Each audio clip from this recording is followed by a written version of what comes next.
আজাদির নতুন বাংলাদেশে দিল্লির আধিপত্যবাদকে প্রশ্রয় দিয়ে কোনো প্রক্সি এজেন্ডা যদি বাস্তবায়ন করতে চান, বাংলাদেশের জনগণকে সাথে নিয়ে আমরা প্রতিহত করব। কোনোভাবেই জুলাই বিরোধী বাংলাদেশে কোনো দলকে আমরা প্রতিষ্ঠিত হতে দিব না।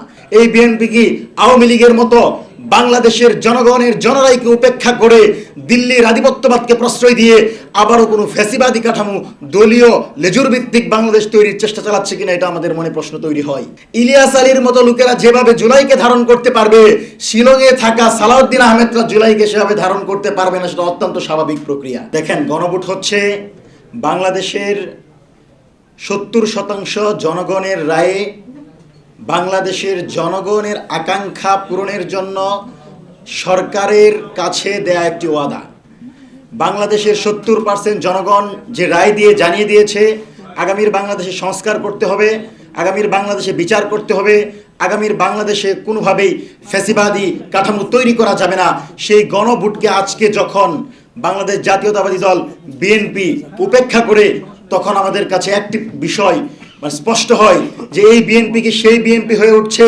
এই বিএনপি কি আওয়ামী লীগের মতো বাংলাদেশের জনগণের জনরাইকে উপেক্ষা করে দিল্লির আধিপত্যবাদকে প্রশ্রয় দিয়ে আবারও কোনো ফ্যাসিবাদী কাঠামো, দলীয় লেজুর ভিত্তিক বাংলাদেশ তৈরির চেষ্টা চালাচ্ছে কিনা, এটা আমাদের মনে প্রশ্ন তৈরি হয়। আপনি লক্ষ্য করেন, যেই মানবাধিকারের কথা দীর্ঘদিন বাংলাদেশের জনগণ বলেছিল, যেই বাংলাদেশে গুম, খুন, জুলুম, নির্যাতনের শাসন ব্যবস্থা কায়েম করেছিল আওয়ামী লীগ, সেই গুমের শিকার ইলিয়াস আলীর ভাইয়েরা, যাদেরকে র্যাব তুলে নিয়ে যায়, তারপর হত্যা করে দলেশ্বরী নদীতে ফেলে দেয়।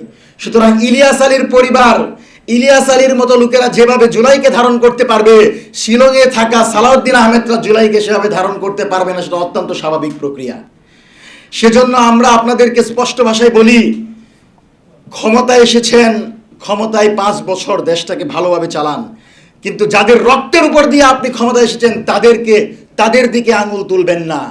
এদেশের ছাত্র জনতা আপনাদেরকে ক্ষমতায় বসিয়েছে এই কারণে যে এই বাংলাদেশ হচ্ছে সেই বাংলাদেশ, যে বাংলাদেশের স্লোগান উঠেছিল গোলামি না আজাদি, আজাদি আজাদি, ভারত না বাংলাদেশ, বাংলাদেশ বাংলাদেশ, দিল্লি না ঢাকা, ঢাকা ঢাকা। সুতরাং এই আজাদির নতুন বাংলাদেশে দিল্লির আধিপত্যবাদকে প্রশ্রয় দিয়ে কোনো প্রক্সি এজেন্ডা যদি বাস্তবায়ন করতে চান, বাংলাদেশের জনগণকে সাথে নিয়ে আমরা প্রতিহত করব। কোনোভাবেই জুলাই বিরোধী বাংলাদেশে কোনো দলকে আমরা প্রতিষ্ঠিত হতে দিব না।